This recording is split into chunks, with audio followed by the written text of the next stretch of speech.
everyone. I welcome you to online education track. This is the next chapter. अभी हम लोग NCERT class 6 polity and social science के बारे में पढ़ रहे थे, जिसके अंदर हम लोग ऑलरेडी 3 चैप्टर कवर कर चुके हैं और ये हमारा आज का 4th चैप्टर होने वाला है। तो 4th चैप्टर का टाइटल है की elements of a democratic government. कि डेमोक्रेटिक गवर्नमेंट के क्या क्या एलिमेंट्स होते हैं, उसके बारे में हम लोग डिस्कस करेंगे।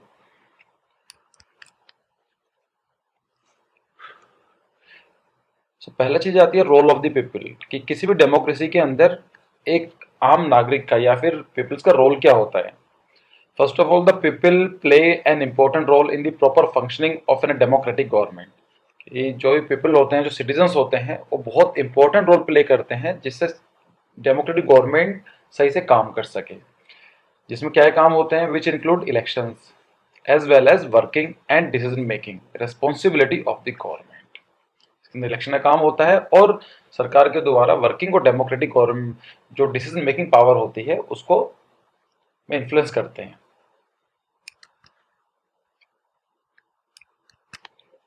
इलेक्शन क्या होता है? In a democracy people cast their vote to elect their representative. जो डेमोक्रेसी हमने लास्ट क्लास में पढ़ा था, डेमोक्रेसी का मतलब होता है, डेमोज का मतलब होता है पीपल एंड क्रेसी का मतलब होता है गवर्न या टू रूल। इसका मतलब होता है इस तरह का पॉलिटिकल सिस्टम जहां पर आम जनता या फिर सिटीजन्स होते हैं उस कंट्री के, वही रूल करते हैं। उसका मतलब हो जाता है democracy. In a democracy people cast their vote to elect their representative. जैसे हम लोग इंडिया में हैं, तो इंडिया के अंदर अगर हम देखें तो हम लोग इलेक्शन में जाते हैं, इलेक्शन पार्टिसिपेट करते हैं और अपने पसंद के प्रतिनिधि को, दैट इज रिप्रेजेंटेटिव को इलेक्ट करते हैं, who take decision on behalf of the people. और वही हमारा जो प्रतिनिधि होता है, रिप्रेजेंटेटिव होता है, वो हमारे बिहाफ पर डिसीजन लेता है, वही हमारे रूल्स बनाता है, लॉज बनाता है, वही उनको एग्जीक्यूट करता है। The government is elected for a period of 5 year. यहाँ पर होता है कि जो हमारे यहाँ पर नॉर्मली 5 साल के लिए सरकार बनाई जाती है, 5 साल के बाद दोबारा से इलेक्शन होते हैं नॉर्मल कंडीशन में। लेकिन किसी भी टाइम पर अगर सरकार मेजोरिटी साबित नहीं कर पाती है, फिर सरकार गिर जाती है, उससे पहले भी इलेक्शन हो सकते हैं। लेकिन मैक्सिमम क्या टाइम पीरियड है? It is a 5 year. Once the government is elected, it can stay in power for 5 years. Thus, people participate in the process of government by using their vote.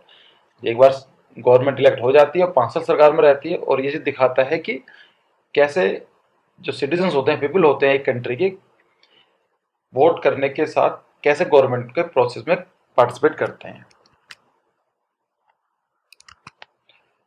Social movements के बारे में बात की जा रही है यहाँ पर, कि people express their view in many ways like धम्मास, strikes, rallies and signature campaign. अब एक सरकार तो यहाँ पर बन गई है, इट इज अ गवर्नमेंट, लेकिन जो हमारे जो सिटीजन्स होते हैं, सपोज करो कोई प्रॉब्लम आती है या फिर कुछ बातें रखना चाहते हैं, अपने व्यूज प्रकट करना चाहते हैं, एक्सप्रेस देयर व्यूज, तो उसके भी कई सारे तरीके हैं। जब धम्मास होते हैं, स्ट्राइक्स होती हैं, हड़ताल, रैलीज करी जाती हैं किसी को अवेयरनेस फैलाने के लिए, एनवायरमेंट रैलीज होती हैं, या किसी भी कॉज के लिए रिलीज की जाती है, सिग्नेचर कैंपेन्स होते हैं।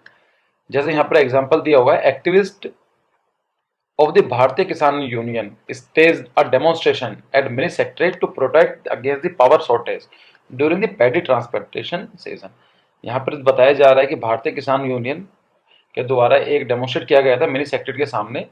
क्यों करा गया था? उनका रीजन था कि जब उनकी चावल की खेती, पैडी का जब ट्रांसप्लांटेशन होता है, जब से खेती जब उगाई जाती है, तो वहां पर पानी पावर की शॉर्टेज देखने को मिलती है, सो दैट कि सरकार उनकी पानी की जो पावर की डिमांड है, जो बिजली की डिमांड है, उसकी पूरी कर सके। फिर आता है recognition of to the minorities, कि माइनॉरिटीज का पावर क्या होता है, क्या रोल क्या होता है, उनकी जरूरत क्यों होती है किसी डेमोक्रेसी में, या उनका काम क्या होता है। The democratic character of the government of a country would be stronger if the minority people, minority के अंदर कौन आते हैं? दलित के बारे में होता है, आदिवासी आते हैं, या वुमेन्स को माइनॉरिटी बोला जाता है अकॉर्डिंग टू एनसीईआरटी। तो अगर ये देखा गया है कि जब भी माइनॉरिटी पीपल पार्टिसिपेट करते हैं तो डेमोक्रेटिक सरकार का जो कैरेक्टर है और अच्छा हो जाता है। The minority communities and Adivasis participated in the working of the government by demanding the inclusion of Santhali language in the Constitution of India. तो यहाँ पर एक अदर एग्जाम्पल दिया जाता है कि माइनॉरिटी कम्युनिटीज और आदिवासी ने प्रोटेस्ट किया, पार्टिसिपेट किया, और उन्होंने डिमांड रखी कि जो सैंथली लैंग्वेज है वो यहाँ पर इंडिया की ऑफिशियल लैंग्वेज में आना चाहिए।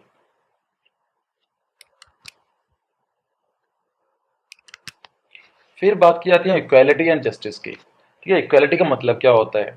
The key idea of a democratic government is the commitment to the equality and justice. कि किसी भी डेमोक्रेटिक गवर्नमेंट का सबसे बड़ा जो आइडिया होता है, सबसे जिसके ऊपर एक मेन पिलर होता है, वो होता है उसकी कि वो अपने नागरिकों को इक्वालिटी प्रदान करे और जस्टिस प्रदान करे।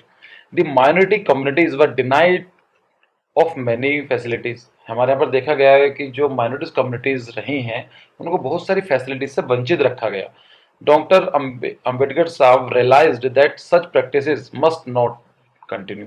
अंबेडकर जी को रियलाइज हुआ कि ये जो प्रैक्टिसेस हैं ये अगेंस्ट द ह्यूमन राइट्स हैं और ये सब कंटिन्यू नहीं होनी चाहिए।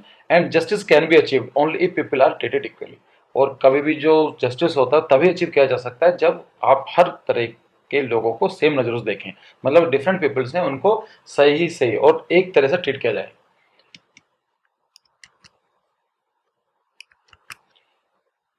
फिर यहाँ पर एग्जाम्पल दिया जाता है, in South Africa we can find people of several races. कि हमें देखने को मिलता है कि साउथ अफ्रीका एक कंट्री है, अफ्रीकन कॉन्टिनेंट के बिल्कुल साउथ में है। तो वहाँ पर ये देखने को मिलता है कि वहाँ पर डिफरेंट तरह के लोग रहते हैं, जैसे कि यहाँ के ब्लैक, जो वहाँ के लोकल लोग हैं उनको ब्लैक बोला जाता है। वाइट एंड इंडियंस भी देखने को मिलते हैं। The country was govern by apartheid law. Apartheid law के बारे में बात हो रही है। अपार्थिड का मतलब होता है separation on the basis of race. कि आप किसी भी सोसाइटी को डिवाइड कर दीजिए उसके रेस के हिसाब से। जैसे यहाँ पर डिवाइड की जा रही थी कि ब्लैक, वाइट्स एंड इंडियंस, तो ये रेस के ऊपर से डिवाइड किया गया था on the basis of the race, then it is called apartheid. तो वहां पर कैसे रूल्स बनाए गए थे, अपार्थेड लॉज बोला जाता था उनको। South African people were divided into whites, black Indians and colour races, and apartheid law prevented them from getting mixed with each other. और जो ऐसे लॉज बनाए गए थे जो डिफरेंट रेसेस को आपस में मिक्स करने से, एक अच्छे सोशलाइजेशन होने से रोकते थे। Non white had to face several restrictions.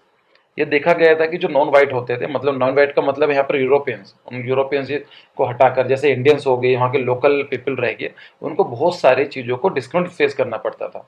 They were not allowed to vote, उनको वोट करने का अधिकार नहीं था। Neither they availed other basic privileges, और उनको जो बेसिक जो प्रिविलेजेस होती हैं उनको वे सब भी नहीं मिलती थी।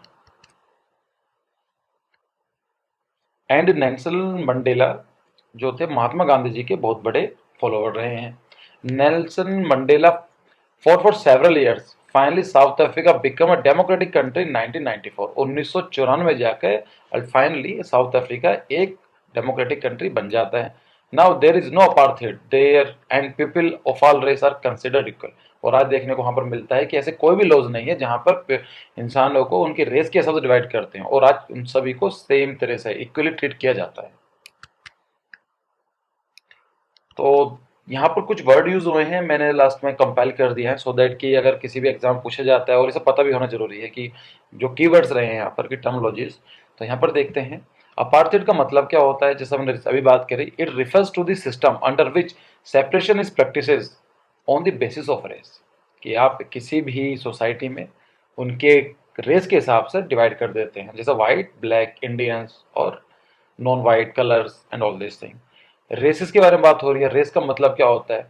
One of the main groups that human can be divided according to their physical differences, for example colour and their skin. आपने देखा होगा कुछ लोग कल जो उनका स्किन कलर होता है थोड़ा कॉम्प्लेक्स होता है, थोड़ा डार्क होता है, किसी का फेयर होता है, तो उसको हम बोलते हैं कि उनकी जो डिस्टिंक्ट फीचर्स हैं, फिजिकल फीचर्स होते हैं, कि उनके बाल किस तरह के हैं, उनका चेहरे का साइज कैसा है, स्क्वायर है या फिर अंडाकार है, उसके हिसाब से रेस डिवाइड की जाती है।